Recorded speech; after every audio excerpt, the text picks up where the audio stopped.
Hey, what's Hey, going on, what's up? everyone? Oh shit, I'm mirroring myself somewhere, I think.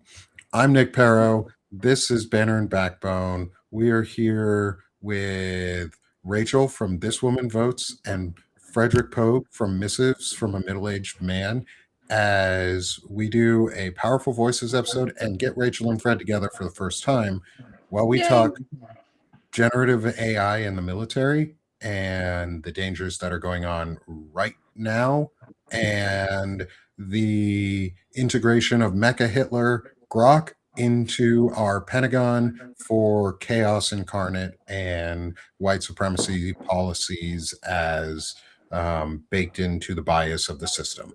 Hey, You, Rachel. With that Hi. framing, Fred. Hey, Rachel. Hey, Fred. How are you guys doing? Having a great day. you know what I love about Grok is the fact that when it started, Elon Musk was so fragile because it told him the truth about, white replacement theory. He said, no, no, no, we've got to change it till it matches what I think. It's like fantastic. It's also You know, showing apparent child porn or like sexualization of children now in very explicit ways in like minimal clothing and like amplified versions of themselves. That's really fucking disgusting. That that started out by a woman posted an image of her out with friends, I believe, and someone commented at Grok, "Put this bitch in a bikini." wow. But And Grok turned around and said, "Here is said woman in a bikini." And then someone else said, and it just sort of, like all things in an environment engineered for both outrage and engagement, um, it did the same thing. And so I was reading one of the articles, and a woman put her own picture from her first communion up and said, "Put her in a bikini." And it produced one of the most uncomfortable images I've ever looked at in my life.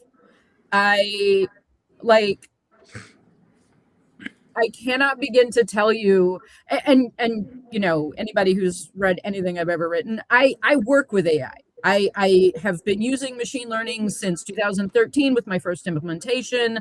I have been in this business for since before Sam Altman had the chat GPT in mind, right? I've been doing this for a really long time. Grok is exponentially worse than anything else on this planet. And it is an existential threat. And when I saw them putting together Gemini on the GenAI, you and I and Shane talked last month. I was like, yeah, most of the time, my response to people worrying about AI is like, look, here's what you need to look at. This is how this is what it's good for. For the most part, I take a pretty measured response because I've been in this business a long time. But when I saw it go into the military, I was immediately like, oh, hold on. Emotional fluency in a high stress environment is dangerous. This is dangerous. But when I saw the piece on Grok, when I saw the release on Grok, and by the way, most of media is not treating this as anything other than a procurement event. Like Yeah. it's just procurement. It's just military procurement. Fox Business did a little, like literally just a reprint of the press release. Defense Scoop did a little thing on it. Nobody seems worried about it. That worries me. Well, we've gotten so conditioned in our culture to view that anything that the military procures or does is seen as a good or benefit to society, when Right. most of the time it absolutely isn't. Yeah. Um, and I reference this thinker from the 1960s, Thomas Kuhn, all the time. He's one of the when I studied him in college, he was one of the had a profound impact on me when, like, I mean, and a lot of the phrases we use today come from Kuhn, which is, um, paradigm shift, all of this. Mhm. And the big central thing that he did was he said that it's this notion that science is value free, right?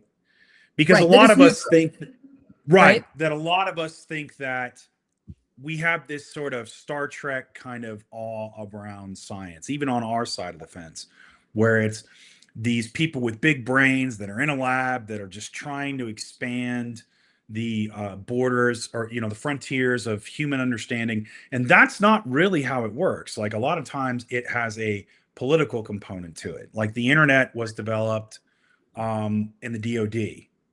Yeah. Yeah. And DARPA. I did a whole thing right, on Yeah, it last week. DARPANET was the original. Yep. right. And so a lot of these things that have come out have been for other purposes. And now what we're seeing, and so again, the question that's absolutely not going to be asked by the media, which is most of it is corporate owned, and thus, because they want to maintain access, state run at this point, de facto state run by a fascist Trump regime. They're absolutely, to your point, Rachel, they're not going to question it. Like, they're going to just say, oh, wow, isn't this wonderful? But yet I have friends like yourself that have worked in sort of the AI space before it was AI. I had a friend of mine, he wrote a paper about the future of AI in the 90s when he was at Johns Hopkins. And he's been in computer science since then. And he works with Gemini, and so does his wife. And they talk about, like, yeah, it's getting demonstrably worse, because it's literally just they've reached the end of what we can it can pull, and so it's just regurgitating, and it's just creating churn and recycling the nonsense. Yeah. And you look at Grok, who is in Twitter, which, God, what that's turned into. What a cesspool. Right. And so you want to give, to your point, you want to give this to our military, where they have to make real-time decisions, real-time life and death decisions on a system that at times just lies to you, because it can't come up with an answer. With emotional fluency, right? I mean, that's part of the problem, is it lies with this bold confidence in kind of the same way that you see some of the most compelling political characters, right? They can stand on a stage and look you dead in the eye and lie to your face, and everybody's just lapping it up because. Can you give me an example? I've never seen a political figure in our politics lie to the American people. I mean, look, No. I don't need to get never. I've never start seen with that. Charlie Kirk. That man could stand and own a stage and confidently just spew the most deceitful rhetoric. And people lap it up because, in general, the public will take strong and wrong every day of the week. Nice. Yeah. Which is why we need to be strong and right. We need to be strong and right. And we need to be assertively strong and right, which is why, I'm writing what I'm writing, because I feel like there's a couple of things. First of all, this is my nerddom, right? I've been doing this for a really long time. But also, I feel like so much of it is either driven toward fear, because there is an explicit need to erode truth, right?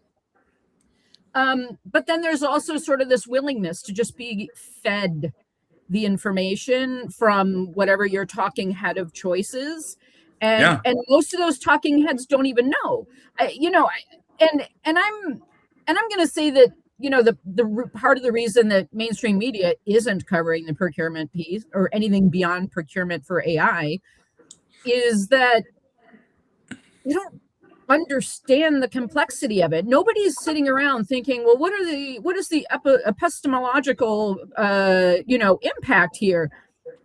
But epistemology matters. Epistemics in the real world,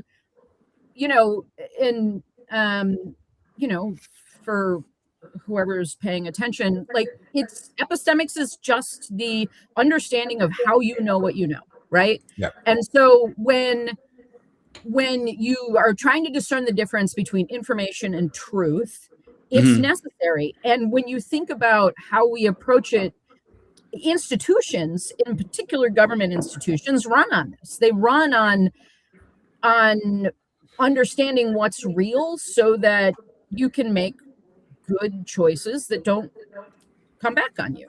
And one of the Go ahead. One of the scary things of all of this is that this system that is now being integrated into the military's tooling is fed information and real world data Yep. through X. Right. That's where it gets its Which is data from, yes. which is one of the most radically radically known extreme disinformation machines in the world. They propagandize Yep. everything, which means all of the generative AI information that it's building its database and learning off of is through hate. Literally, when Grok was allowed to start generating for itself, it turned itself into Mecha Hitler off of X. In less than 24 hours. In less than 24 hours, it turned Less itself than into 24 Mecha hours. Hitler. And now we've got pictures of abusive images of children and in very sexualized positions. One of our listeners in the chat said it looks like they did it to Renee Green after she died. It's all of that stuff. Went in and made bikini images and sexualized images of a dead woman in a fucking car who was just brutally murdered and executed. And that is the type of information that is going to get fed into a generative AI system for the military, which means they're going to propagandize that as part of the tooling. Yep. Yeah. And I mean, let me just make one quick point, Fred. Think about sort of the military decision-making process. It's nonlinear, it's chaotic. You have little small errors that become mass problems, and AI outputs are going to amplify all of that. And when you layer Grok, I mean, hallucinations out of Gemini was one problem, right? But the gross manipulation and the behavior amplification that you get from Grok is extraordinary. Well, and over half the traffic on the internet, too, real quick point, is bots. What is it, like 54% of traffic on the internet is bots, and a lot of that focuses in on X. So it's not even human traffic or human interaction that it's building and learning off of. It's learning off of its own other machines interacting with it, which makes it even more dangerous. Yep. I mean, it's interesting because it reminds me of there's a movie, I believe it was called War Games in the 1980s. Matthew Broderick, Ali Sheedy, and would you like to play a game? Yeah, the premise of it is a kid hacks into I think it's like NORAD Defense Grid, and he's like, I was like, oh, I don't want to play chess. It's like I want to play thermonuclear war. And he almost starts thermonuclear war because the computer believes it's going to imminently be attacked. And so but it's crazy how that's sort of prescient right now. But the other thing too is we've already seen this in a real world outside of the military, where the stakes are they're real, but they're not nearly as high, where it's so Wendy's announced they're closing 8,000 locations, and they were also one of the fast food chains that instituted surge pricing with AI. And it's like, gee, how did that work out for your franchisees? That worked out really good. Oh no, it didn't. And so, so now you add it to where it's like, oh yeah, let's take this thing that's flawed, and let's do a war game scenario where we give it access to nuclear weapons, or at least the decision to hey, you should do this, this, and this based on this. Especially with this flawed, horrible stuff coming out of the fact that it's even linked to social media blows my mind. So blows my mind. Yeah. So here's a question for both of you on this. And Rachel, I want from an epistemic perspective in this, and and Fred, from your social understandings, because you do a lot of social commentary and societal commentary in general, is, do we need to be flooding X? This is the system that is teaching the military and brainwashing and going to be propagandizing orders, defining what is legal and not legal based on vibes. We're literally turning the military into vibe action. That's what we're fucking doing. And it's dangerous as shit. Do we need to be getting back onto those tools that we hate and we're trying to distance ourselves from? Yet they're I'm the tools now being used to make it. So do we have to counter it by flooding their zone? I'm torn on that. First of all, you couldn't pay me. That was my Like that's my response too. I'd rather swim in a puddle of shit, frankly. Um, I mean, we you know already what I mean? are, so But the other side of this is it isn't us, right? There is an enormous amount of money that is going into the continuing epistemic war, and I have an entire series on how to recognize what epistemic war looks like, right? And the reality is that the right has an entire. I think you saw or shared my piece on when X enabled location and made location visible, right? Yeah. Like what you have to realize is that 70% of MAGA influencers are not American. Little blonde MAGA Barbie from Texas is in fucking Russia, yeah. right? that Yep. that is that is explicit epistemic warfare, and the entirety of the Grok platform, or the X platform, is an epistemic war engine, right? So So in order to combat that, we would need an equivalent force on the left to flood the zone, and that costs money, and it costs resources, and it costs time. Those aren't real people. Those are just bots generating bot after bot after bot. They're literally self-replicating bots. And at the end of the day, the left is not spending that kind of money on what needs to be done to take that platform over. So I wouldn't bother. okay. I mean, if I had That's a fair response. that thing would be flooded. That's a Flooded. fair response because bots are expensive, and I see people keep saying we need to have bot farms. Basically, Yes. realistically, yes, We we do, but I yes. don't have $1 million to a month to run a bot farm No. because that's what it fucking costs on a low Right. end. Like they're not cheap. They're The not fact cheap that because nobody in the Nordics has decided, you know what, screw this goddamn America. Why haven't, you know what I mean? Like someone on the legitimate left, someone who Mhm. provides social safety nets, who understands what's going on. But they're all like, well, that's not our business. That's their business. I think that, and again, this may be my, Mhm. sort of simple country way of thinking about things, but I think the thing that is going to run into these techno fascist billionaires is reality. So, and where I'm going with that is this: is like, one of the things with AI that's been promised to, in order to sell it and to get all the money to pump into it. Same thing with cryptocurrency, and you saw this with driverless cars and Neuralink and blah blah blah blah blah. It's Mhm. like, this is going to take us to Star Trek. This is going to take us to the cashless society, the utopia, the next involvement of, or the next evolution of humanity, and it simply hasn't.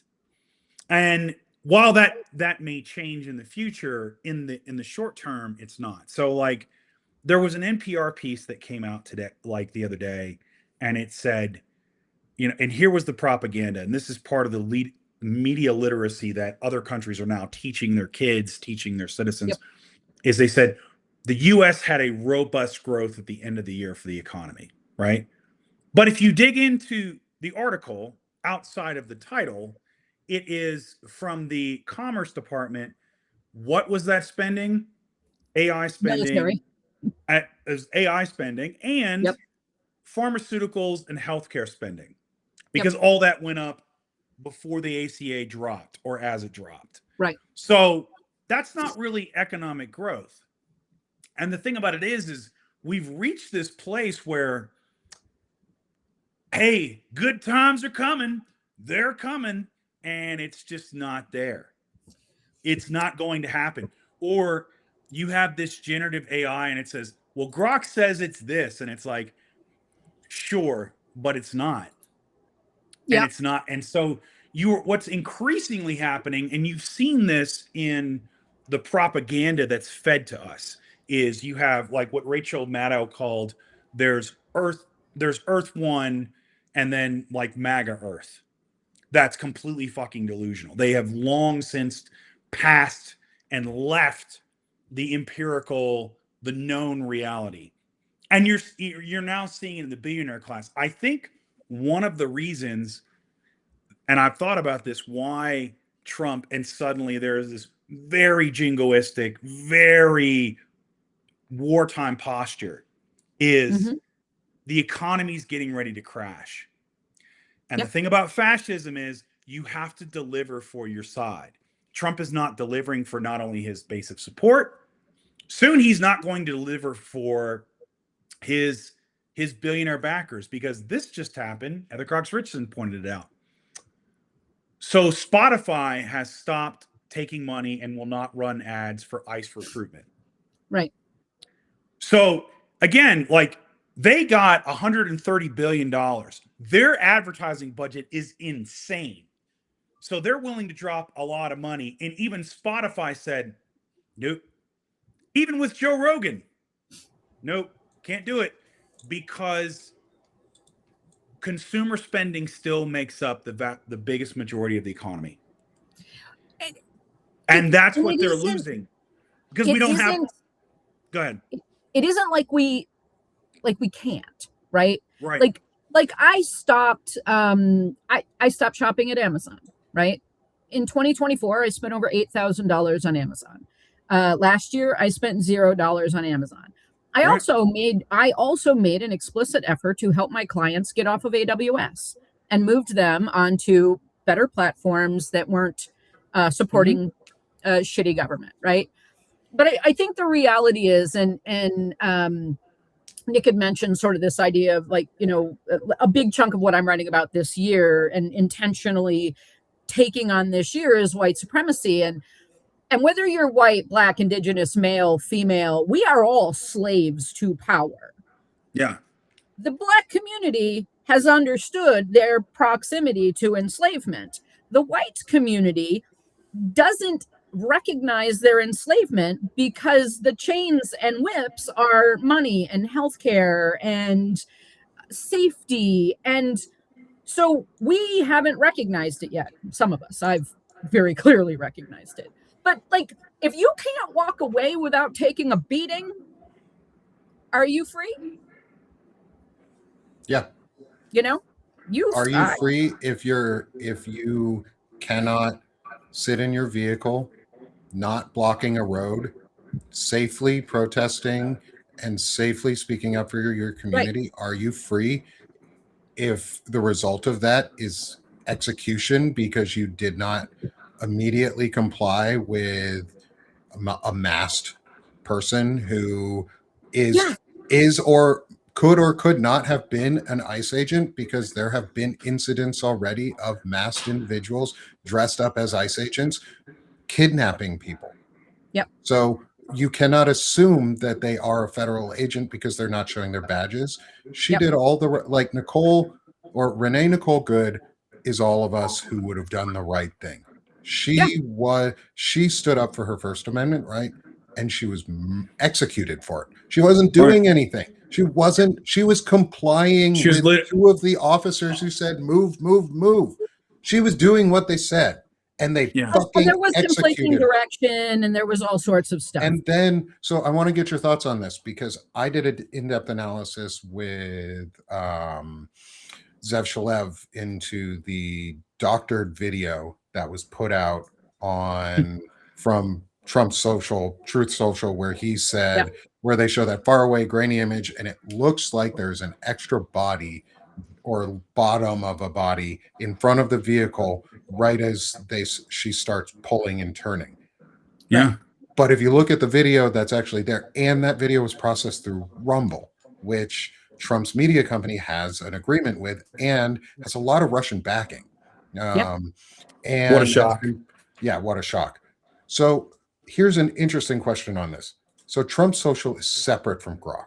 Grok doesn't technically learn off of Trump's social unless it is pointed there by, say, links or other things. Do either of you think that the impetus will be, it will be forced in some way where Grok will have to assimilate into a Trump-owned company and Mhm. Trump media of some sort? I think that it isn't a force. I think that it's really easy for things to be cross-linked across platforms. That's simple. I wish more people would share my shit across other platforms that I don't prefer to participate in, but whatever. Like, but I think it's going to be voluntary, right? Because Trump has a vested interest in getting their message out to as many people as possible. Grok and X have a vested interest in continuing to spread tyranny. That's how, Elon maintains part of his power. I mean, these Elon is a great example. These men are sovereign. They own sovereign platforms. They Mhm. own sovereign infrastructure. Whether it's Larry Page at Google, whether it's Larry Ellison at Oracle, or Elon Musk, these are sovereign individuals. You should not be able to own satellite infrastructure, right? Part of what I wrote early in the week was sort of and it started with this idea of the internet, right? Internet started out of DoD and DARPA, kind of the transition through there. The government has spent hundreds of millions of dollars on essentially de-risking early innovation and basic science, right? And then what happens is that basic science, all of that sort of de-risked innovation gets added into some new broader innovation, and then the government gets nothing back from it. Right. But then all of these companies build these massive billion-dollar platforms on infrastructure that they did not build. So now you have Google, you have Meta. Meta's another great example. This is sovereign infrastructure built on basic innovation that the American government funded in the 60s and 70s and 80s, right? None of this shit would have existed had the American government not initially funded it. And now we're in an environment where the American government is pulling back the reins on all basic science science funding. They're not doing any of this. And this is going to create generational impact to our ability to innovate going forward. China is spending $500 billion on future innovation. Mhm. Capital doesn't spend money that way. Capital does not spend risky money like that. They No. let the American government risk their funds early on in kind of the weird scientist, do cricket's orgasm or whatever thing that they're Basic funding, research, right? like basic All the research stuff. basic research. And it's the thing that everybody's like, that everybody picks apart and makes fun of. But all of that stuff builds onto true innovation 1 Mhm. decade, 2 decades, 3 decades later. And so the impact of that is going to be enormous. As we move into the future, we are absolutely going to be shitting the bed and kissing the ass of the Chinese, because they are going to lap us again and again and again, because these dum-dums did not want to be taxed for things. It's fascinating because I think what we can do is we can use the Trump argument, their justification that they want to go into Venezuela, where it's, oh well, American companies used to own this oil infrastructure. The country took it and nationalized it, therefore we want it back. It's like, okay, well, our tax money from the 60s and 70s Yep. built this infrastructure. Yep. The American taxpayer, you have not paid taxes or given back for that. So technically, we want our stake in it. We want it. Yeah. We want the satellites. We want the social media. We want this. We're going to take it. We're going to give it to we're going to give it back to the American people. Yes. So the thing about it is you're seeing massive distrust in institutions. Yeah. And the only thing that they had before was this, hey, just trust us. This is going to work out, right? 10, 15 years ago, everybody loved cuddly little Warren Buffett, you know, like, oh, the Oracle of Omaha and billionaires, they made that money and they deserve it. Now it's flipped. They don't trust corporate media. They don't trust cable news. They're coming, like, I literally should not have any kind of following on Substack. I'm not a professional, like, but I'm just a guy with a master's degree who just is informed because I thought that's what you're supposed to do as an American citizen. But they distrust the people that are supposed to do this, the journalists, so much that they're now coming over here and listening to us. And that, I think, I don't care how much money you spend. I don't care how many bots there are. To Abraham Lincoln's famous quote, you can't fool all the people all the time. All the time. Yeah. And we are at a place where that fooling us is getting harder and harder to do. And the problem with the Trump administration, if they were savvy at politics at all, they're great at trying to grab power. And this is one thing I always say is do not confuse brazenness with brilliance. Because they're 100%. not the same. They're not the same thing. Is the state, i.e. the regime, cannot be wrong. Because all they had to do with Renee Good was going, well, we have to review it. We have to see, you know, we're going to do an investigation. And it was like, no, they came right out and smeared her and everything else because that's how they operate. And they bring JD out talking about how she's a terrorist. Well, that means that the three of us on this call are fucking terrorists. We're terrorists now. And right? Again, we are now all, you know, Donald Trump does not consider himself the president of all of the people of the United States. He considers himself the president of MAGA. If you are not MAGA and did not vote for Trump, you are the enemy. And and everyone needs to understand that. Like Maria Machado in Venezuela, who was supposed to be their puppet, right? Yeah. That Rubio put up for a Nobel Peace Prize and got it, right? Hey, we have the pretext to go in and remove Maduro and all this other stuff. Trump didn't want to nominate her because again, this is how fragile this narcissist is, because she didn't give the Nobel Peace Prize to him and refuse it. Yeah. I mean, you can't make this up. And now she's supposedly traveling to Washington to give him the Nobel Peace Prize. So it's like, please put me in power. Please let me be your puppet. The thing about it is what I think where the Renee Good murder is going to be a tipping point is the video got out there. We all saw it. We heard the anguish screams of her wife. We heard the physician saying, hey, let me treat her. And we've seen it. And so now I don't care what you spin.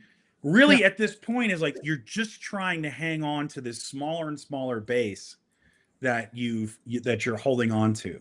And the rest of us, but what's happening with the rest of us is we're not filled with doubt anymore. We're not filled with apprehension. We're saying like, no, they're fascists. Yeah. Like people are talking more and more like me and you and Nick. Whereas like 5 years ago, people were like, Fred, you can't say fascist. That's too much. I was saying that the F word in 2015. So was I. And I'm just like, shocked that people are going further than I am now. I'm like, man. Yeah, I was I vividly recall having a conversation. I ride motorcycles, and so I was with a group of all men and me, and it was 2015, and there were just a bunch of old Harley dudes, right? Yeah. They were talking about they were joining labor. They were joining this organization, Labor for Trump, and I said, my friend, Labor for Trump is the equivalent of Jews for Mussolini. Let me tell you what is going to happen. Right. Mm-hmm. And that is 100% 11 years later, it has been 100% accurate. That is the reality. Is we live in an environment that is engineered both from an epistemic warfare perspective, but also this idea of like fused identities and how people become in-group thinkers, right? Yeah. How else can you explain Nazis and Zionists in the same goddamn party? Right? Yeah. That is fused identity. And Yeah. now all of a sudden, when you start critiquing the leader, you've now critiqued my identity. And you are Yes. that is an existential threat to me as an identity in MAGA. And so that's where you get into these situations where they sacrifice their families, they sacrifice friends, they sacrifice everything for this identity that is so fragile that Yeah. it can't allow additional information in.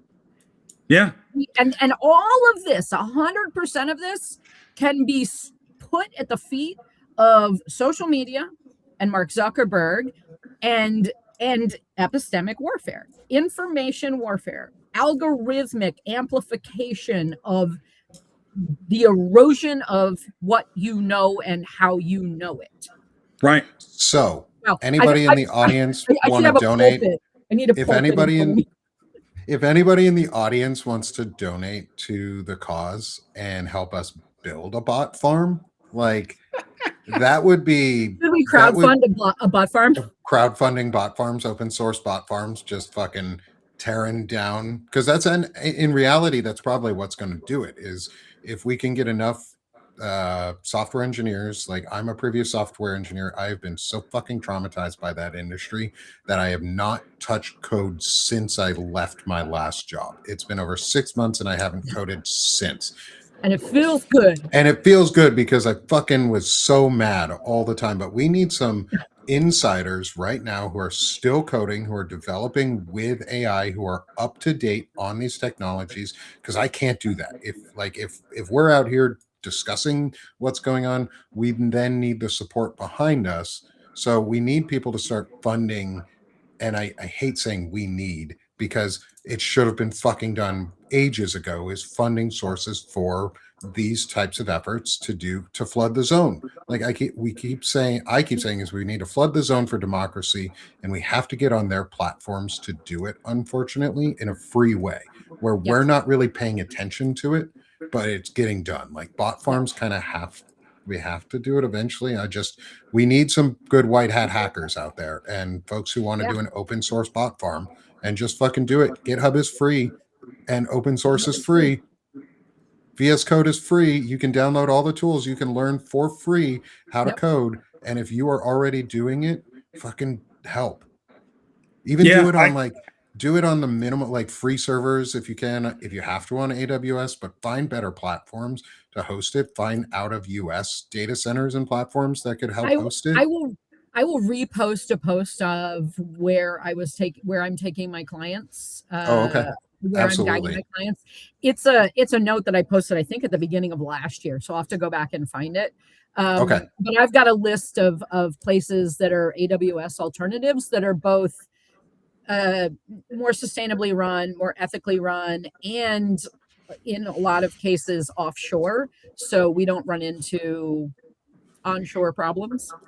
I honestly think what's gonna kick this open is when the find out hits, and it's coming soon for the Trump regime.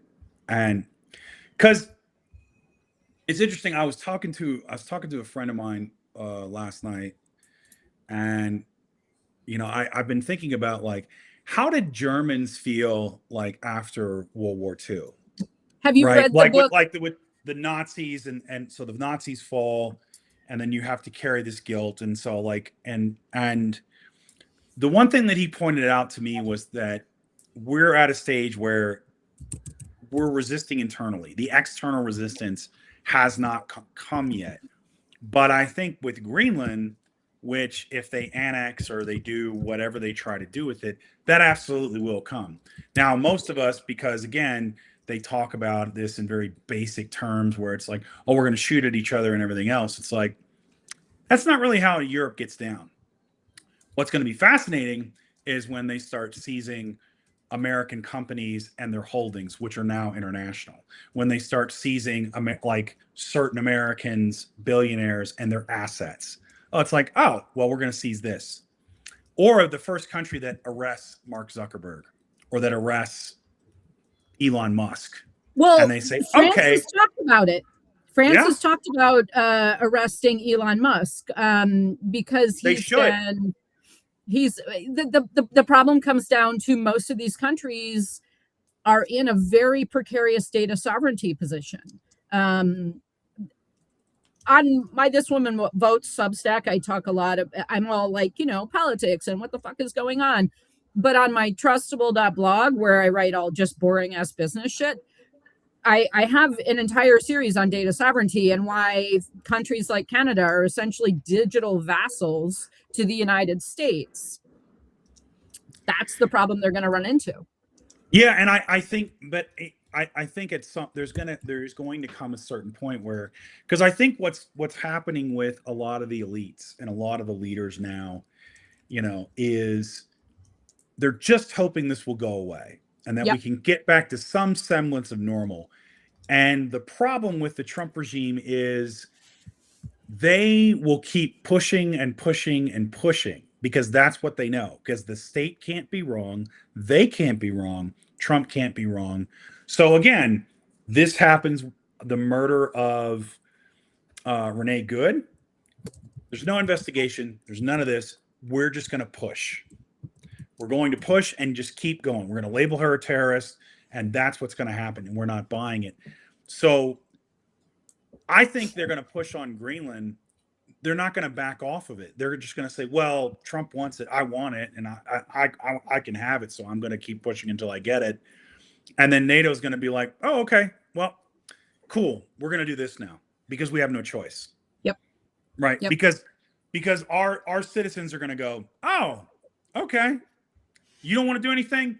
Cool. We'll get some people in there that will. Yeah. And it's at that point when we start to feel, when we are cut off from the world, or Canada says, you know what, if we got to go through a digital blackout while we retool, it is what it is. Yep. And you are going to force these other countries to make some hard choices. And at that point, we are going to have external pressure. Yeah. Including internal pressure. And that's when the regime collapses. And if it has to go to that place, you're going to see, we're going to prosecute Trump and his cabinet. No. We need to prosecute Mark Zuckerberg. We need to prosecute Elon Musk. We need to prosecute all the people that brought this about. I'm starting to see so-called moderate voices now that are like, we have to prosecute MAGA from top to bottom. Yeah. It's going to that place, and it's going to continue, I think. Do you remember when when Saddam Hussein gets taken down and they have to go through the de-Baathification process, right? Sort of post Saddam. I think that is part of the difficult conversation that has to go on. It's like South Africa and Truth and Reconciliation and their approach to that. Mind you, nobody really suffered under the Truth and Reconciliation. The people who should have been held accountable didn't. But we have to consider the understanding that accountability has to happen. We have been, as a country, completely allergic to accountability. Mm-hmm. There was no accountability at the end of slavery. There has never been any accountability in how we have approached any of that. We've just sort of embedded racism and all of that into systems so that, sure, your shitty uncle is a racist, but so is the Department of Justice. And the Department of Justice has a giant systemic impact on an entire population. Your uncle's just a dickhead and he's going to die eventually. Right. And I think good. No, go ahead, Fred. Go ahead. No, I think that it's there is a where you can measure it out almost, right? Like figuratively. That if you add in the pain that we're going to suffer. Yep. the tyranny we're going to experience, and the fact that literally none of this needed to happen, not the economic woes, all of this. If you make us go to this, and especially what we're going to have to do to remove you, if you make us go to that extreme, I think the whiplash from that, people aren't going to want just like, let's have a commission. Right. Let's have some testimony on the record. We're past that point. There's going That to was- need that to was be January a war 6th. crimes tribunal. Yeah, It's that was going to January be that. 6th. We did that. We tried that. That didn't work. So now we're here. So unless you're gonna have people go to prison, like my fear is, are we gonna have Nuremberg or are we gonna have the reign of terror under Robespierre? Like that's the concern I'm going, because this will end. You can't There is hitch a your tipping wagon. point, right? Yeah. There's a tipping Especially when point. the Epstein files come out and it's like, dear God, you guys have been carrying water and providing cover for these assholes. And they've been Globally. allowed, yes, and they've been allowed to do it much, much longer because you've carried water and you've covered for this. And then you add in all the other stuff. Yeah. I think that there's not going to be, well, because Marjorie Taylor Greene's she's already done the first one. I was duped. And Lauren Boebert's starting to do that right now. They weren't duped. You willingly went in. Chose proximity to power. Every last one of these people can go fuck themselves with a hot poker. I am so over the I was duped. Oh, the next iteration of that is going to be I was afraid. Sorry, that was really graphic. Yeah, no, it's fine. Like the next iteration is going to be I was afraid, and so I was framed as absolute bullshit.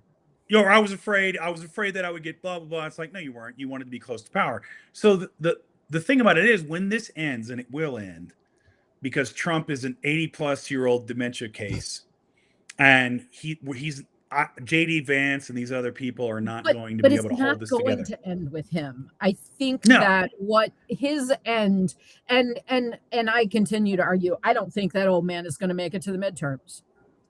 I don't think I don't think he'll make it to 2028. Really, I hope he doesn't make it to the midterms, to be totally honest, because then constitutionally, because I still believe in the use of our constitution, and that we should be framing our discussions around how, we have a democracy, and that's what we're going to move forward back into, maybe a better one, hopefully a better one, realistically a better one. But if he does pass away, I hope it happens before the midterms, because then JD Vance is forced into a full constitutional term of a presidency and can only run one more time, or could only ever be elected once after that, because he would have already served a constitutional full term, because it's over 2 years. So if this old man is going, which we all know he is, just when is the question, is I hope it does happen before the midterms, because then Vance has to constitutionally be the president before to fill a full cycle. And so he cannot run he can run multiple times, but he can only ever win once. And I think limits him in a lot of ways. And I think that would be the thing that they're hoping to avoid most in all of this. And so coming up on this, because we're coming up to the top of the hour here, is a question I have on Greenland, NATO, and say aggressive actions, now that we have looping this all back into our generative AI and the military discussion. Greenland is the wet dream of the tech bros. And they want it because it offers geothermal cooling and basically an unlimited resource set to run and power data centers. Do you believe, or do you think that there is a way, and this is where I want to be action focused, not on doom and gloom, do you think there's a way that we can influence, say, Grok AI or XAI or Mecha Hitler or whatever you want to call it, or the other AI platforms, to help prevent illegal orders from being distributed as though they are legal. Because one of the things you mentioned in your article is all about the use of the AI filtering and then the like context around that AI Yep. filtering and what Yep. has been added to the discussion. So how do we influence that to prevent the US from destroying NATO and going into Greenland as best as possible? So I think that molding the thought of Grok is doable. Most of these AIs are tuned to sort of value epistemic authority. So if you're authoritative on a subject, you end up sort of filtering through into the idea or thinking. The problem is Grok doesn't respect epistemic authority, it respects volume, right? It is only focused on volume and engagement, and anything that has volume and engagement gets elevated and amplified. That's the real risk for the parts and pieces that are going into the military. On the other side of things, it also means that if you can shout down a Russian bot farm, it has some potential, right? I mean, taking over X with our own bot farm that is tuned to the truth, the truth, the truth, the truth.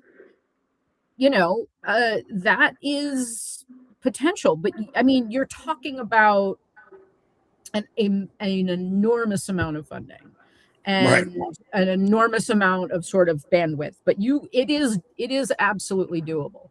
I think that if the billionaires were smart, they would be doing what they needed to do to get what they needed out of Greenland directly and not fucking with Donald Trump, Right. right? Because Right. they are their own sovereign entities. But the idea that they give a shit about the environment, No. it's probably a little more generous than they deserve.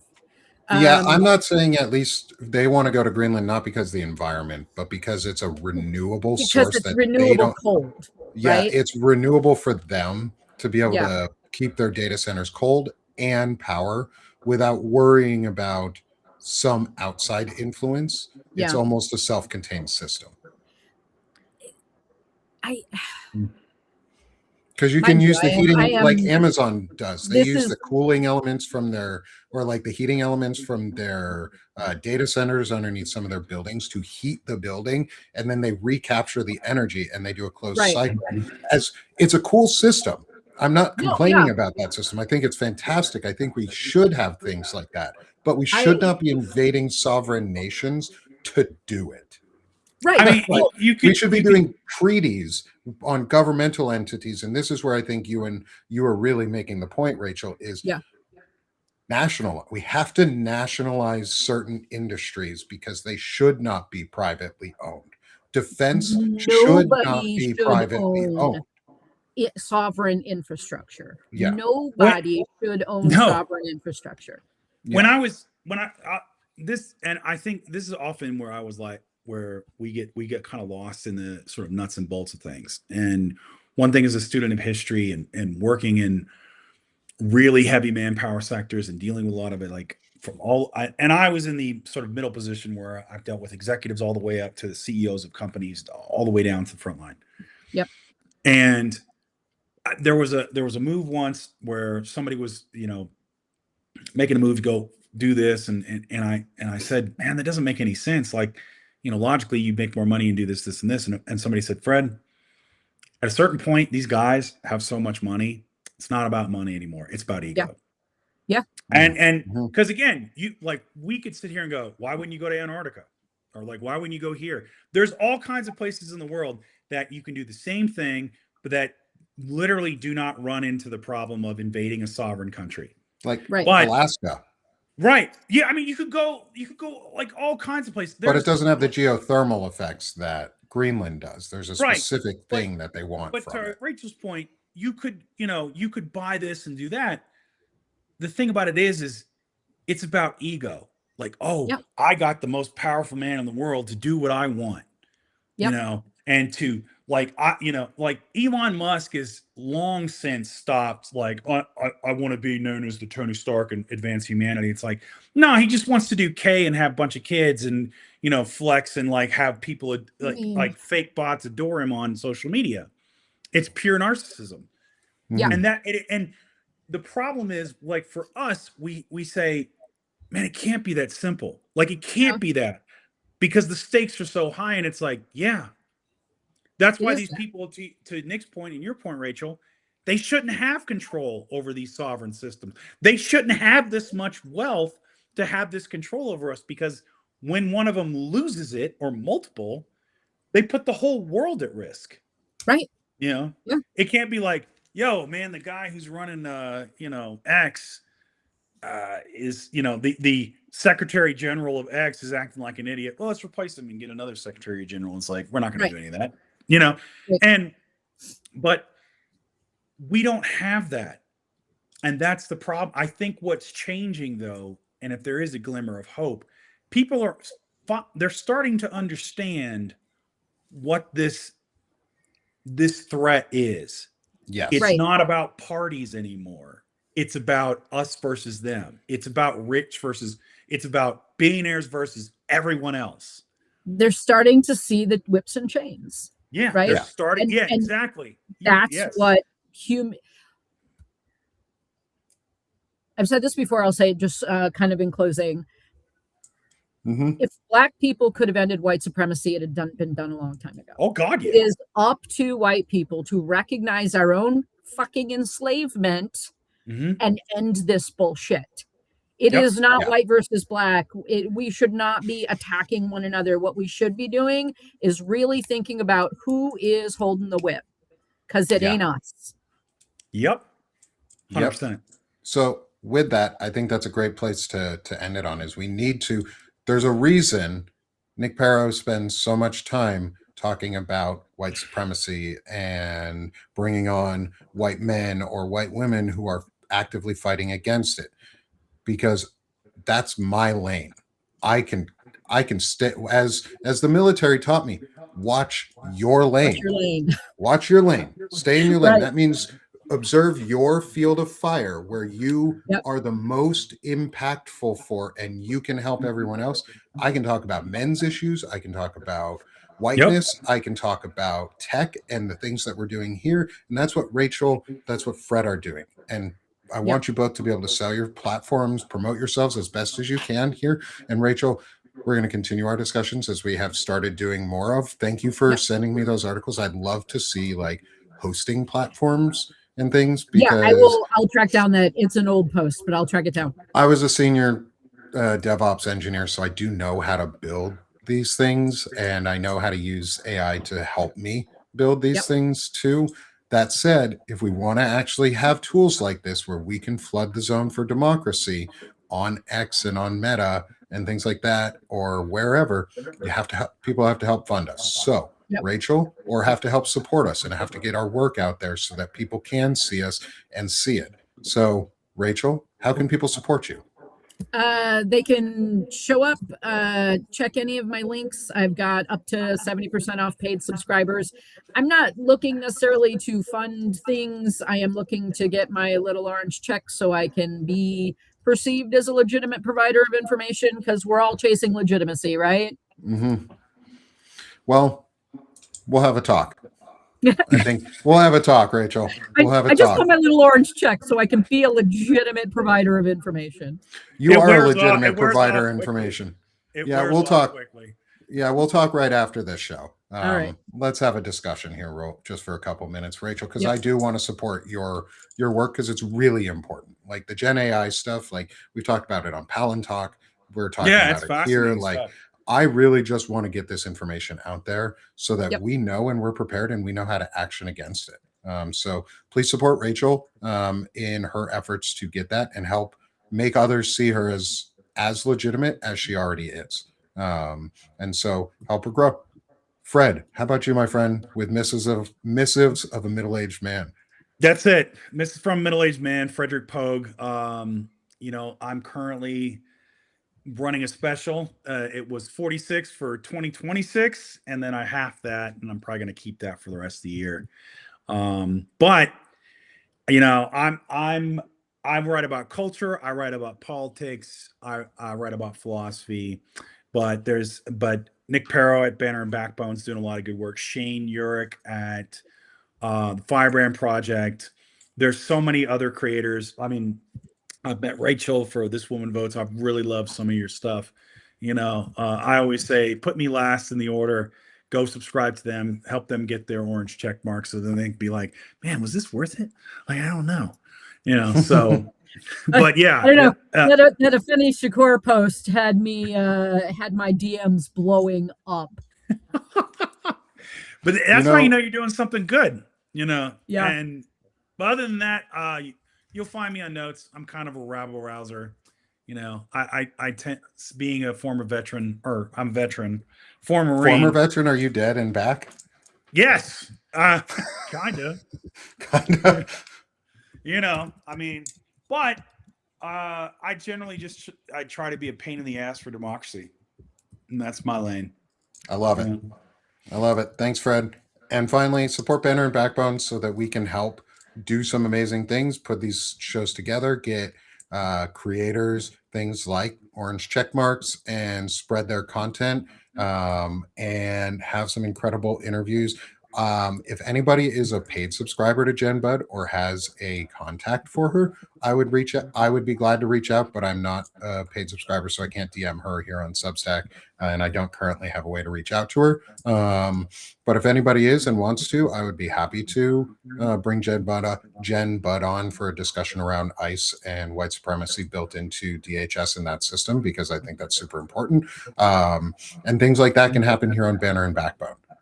So help me build this so that we can get more folks out there and build voices and build the new media sphere that actually gets the truth and spreads content in a quick, efficient, and meaningful way. So thanks everyone for being here on this extra episode of Powerful Voices this week, with Rachel from This Woman Votes and Frederick Pogue from Missives from a Middle-Aged Man. I'm Nick Perro. This is Banner and Backbone. Thank y'all. Have a great weekend.